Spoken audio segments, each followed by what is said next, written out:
Hello everyone, good morning. কেমন আছো তোমরা সবাই? আশা করছি সকলে ভীষণ ভালো আছো, আর আমরাও খুব ভালো আছি। আর গতকাল রাত্রে বাপের বাড়ি থেকে বাড়ি ফিরেছি। আর আজকে হচ্ছে মঙ্গলবার, সকাল 8:30 এখন বাজে।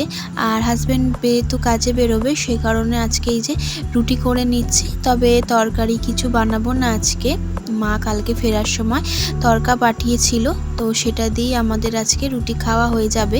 আর ঋদ্ধিমানও ঘুম থেকে উঠে গিয়েছে, তবে সে কিন্তু খুব একটা খাওয়া দাওয়া করতে পারছে না এখনও, তাকে খাওয়াতে সময় লাগছে। আর রুটি এমনিতেই তো খেতে ভালোবাসে না, তো আজকের আমাকে খাইয়ে দিতেই হবে। আর ওদিকে হাজব্যান্ড ঘুম থেকে উঠে গিয়েছে, স্নান পুজো সবই ওর হয়ে গিয়েছে, সেই কারণে একটু তাড়াহুড়োর মধ্যেই আমি করছি। আর ঋদ্ধিমানেরও কিন্তু ব্রাশ করা হয়ে গিয়েছে, আর সকালে ডাক্তারবাবু যা যা খেতে বলেছে সেগুলো ওকে দেওয়া হয়ে গিয়েছে।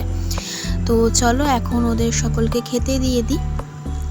আসলে কি বলো তো, বাড়িতে আমার আসতেই হতো, কতদিন আর থাকবো বলো। কিন্তু ছেলের যেহেতু সামনে পরীক্ষা, আর ওই বাড়িতে তো বইটই কিছু নিয়ে যায়নি, পড়াও সেভাবে হচ্ছে না, তো পুরনো পড়াগুলো তো ভুলে যাবে। আর সামনের মাসে পরীক্ষা তো এসেই যাচ্ছে, তো সেই কারণে আমি আরও বাড়িতে ফিরে এলাম। স্কুলে পাঠাইনি আজকে সকালে, আর এখন কয়েকদিন পাঠাবোও না, কিন্তু ঘরে তো পড়তেই হবে, তো সে কারণে আমি আর ওই বাড়িতে থাকলাম না। তো চলো তোমাদের সঙ্গে গল্প করতে করতে সমস্ত কাজগুলো আমার হয়ে গেল, তো বাসনগুলো ধুয়ে নিই। আর বেলুন চাকিটা না আমি যতবারই রুটি করি একটু ধুয়ে রাখারই চেষ্টা করি, না হলে দেখি যে রান্নাঘরে না ভীষণই আরশোলা হয়। তো চলো ঋদ্ধিমানকে এখন খাইয়ে নেব। এখন খাওয়াতে বেশ 1 ঘন্টা মতোই আমার সময় লেগে যায়, তো সেই কারণে এই রান্নাঘরের সমস্ত কাজগুলোকে গুছিয়ে রেখে তারপর আমি ওকে খাওয়াতে বসি। আর আমার হয়ে গেছে, তো চলো এখন যাই।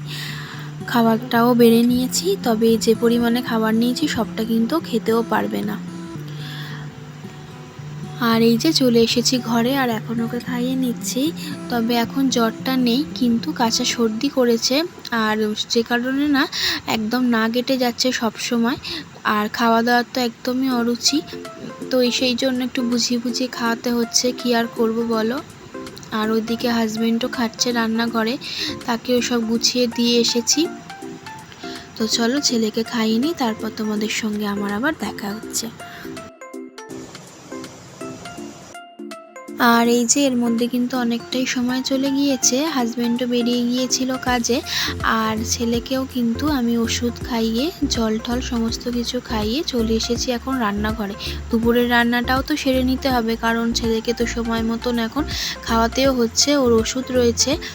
আর আমি কিন্তু এখন করছি কুমড়ো পটল আলুর তরকারি। আর এই চচ্চড়িটা আমি আগেই বসিয়ে দিয়েছিলাম, উচ্ছে আলু আর কাঁঠাল দানা দিয়ে চচ্চড়ি, এটা আমি আগেই বসিয়ে দিয়েছিলাম। আর আমি এখন দেখো মিক্সিতে মশলা করতে পারছি না, কারণ তোমাদের আগেই বলেছিলাম যে আমার মিক্সিটা খারাপ হয়ে গেছে, আর সেটা এখনও পর্যন্ত সারিয়ে ওঠা হয়নি, সে কারণে শিলেই মশলা করে এখন নিই।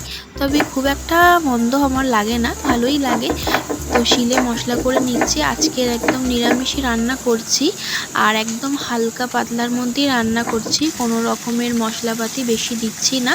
আজকের করছি কুমড়ো পটল আলু আর বড়ি দিয়ে একটা নিরামিষ ঝোল, তো এই যে দেখো সেটাই আমি এখন বসিয়ে দিচ্ছি। আর এই যে আমি তরকারিটা বসিয়েও দিয়েছি, আর এর মধ্যেই কিন্তু প্রায় 12:30 বেজে গেছে, আর ছেলেকে 1টার মধ্যেই খেতে দিয়ে দেব। আর দেখো গল্প করতে করতে তরকারিটাও কিন্তু আমি করে ফেলেছি। তো চলো ছেলেকে এখন খেতে দিয়ে দেবো, সঙ্গে একটা ডিম সিদ্ধ দিয়ে দিয়েছি।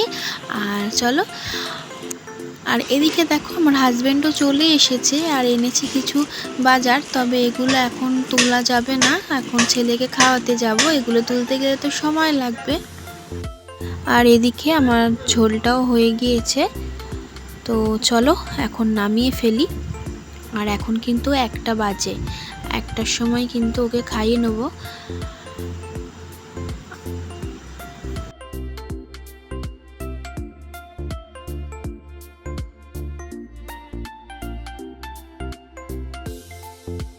আর এই যে বন্ধুরা, আমার ছেলের জন্য ভাতটাও বেড়ে নিয়েছি। তো আজকে দুপুরের মেনুতে রয়েছে উচ্ছে আলু চচ্চড়ি আর এই যে নিরামিষ ঝোল।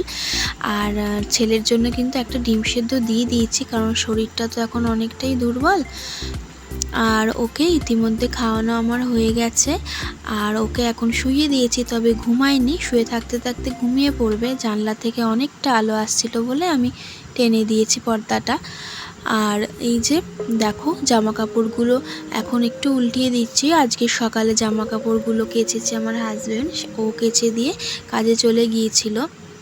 আসলে ছেলের শরীর খারাপ, তো সেই কারণে আমাকে বলেছিল যে এগুলো করতে হবে না, তুমি ছেলেকে ঠিকমতো সময় খাওয়ানো আর ওষুধটা দিয়ে দিও, আমি জামা কাপড়গুলো কেচে দিচ্ছি। কারণ এইগুলো করতে গিয়ে অনেকটা সময় যদি চলে যায় না, তখন আবার ছেলের দিকে যেতে দেরি হয়ে যাবে। আর এই যে দেখো, বাজারগুলো এনেছে, তোমাদেরকে তো দেখালাম। তো এখন ভাবলাম যে গুছিয়ে নিই। হাজব্যান্ড এখনও স্নান করতে ওর অনেকটা দেরি আছে বলল, তো সেই কারণে আমি ভাবলাম বসে থেকে আর কি করব, এইগুলো গুছিয়েই ফেলি। তো এই যে সকালবেলা যে রুটি করেছিলাম, তো দেখলাম যে আটা কম আছে, তো সেই কারণেই আনতে ওকে বলেছিলাম।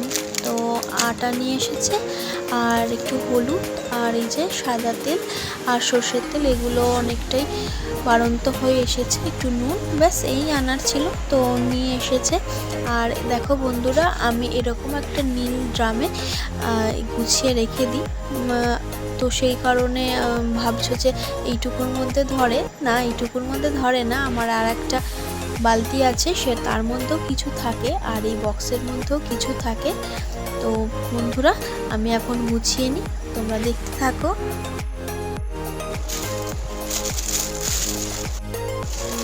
আর এই যে বন্ধুরা, তোমাদের সঙ্গে গল্প করতে করতে দেখো আমার সমস্তটাই কিন্তু গোছানো হয়ে গিয়েছে।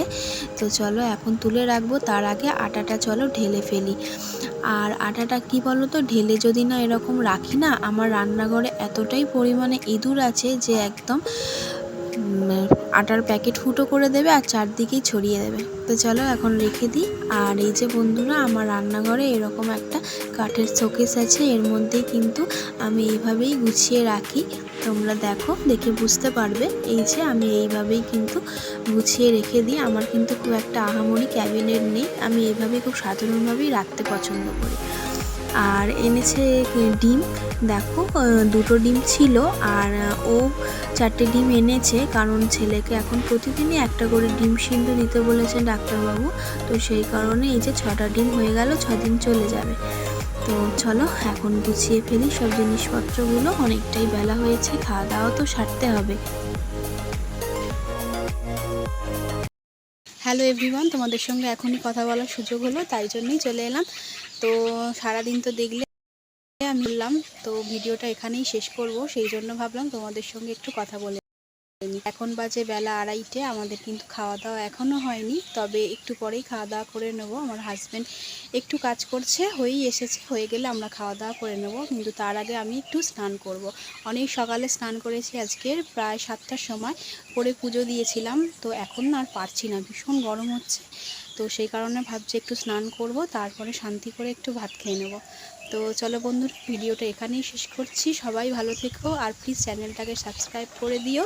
আর যদি তোমাদের আমার ভিডিও ভালো লেগে থাকে তো লাইক করো, আর কমেন্টে জানিও কেমন লাগলো। তো সকলকে টাটা, দেখা হচ্ছে নেক্সট ভিডিওতে।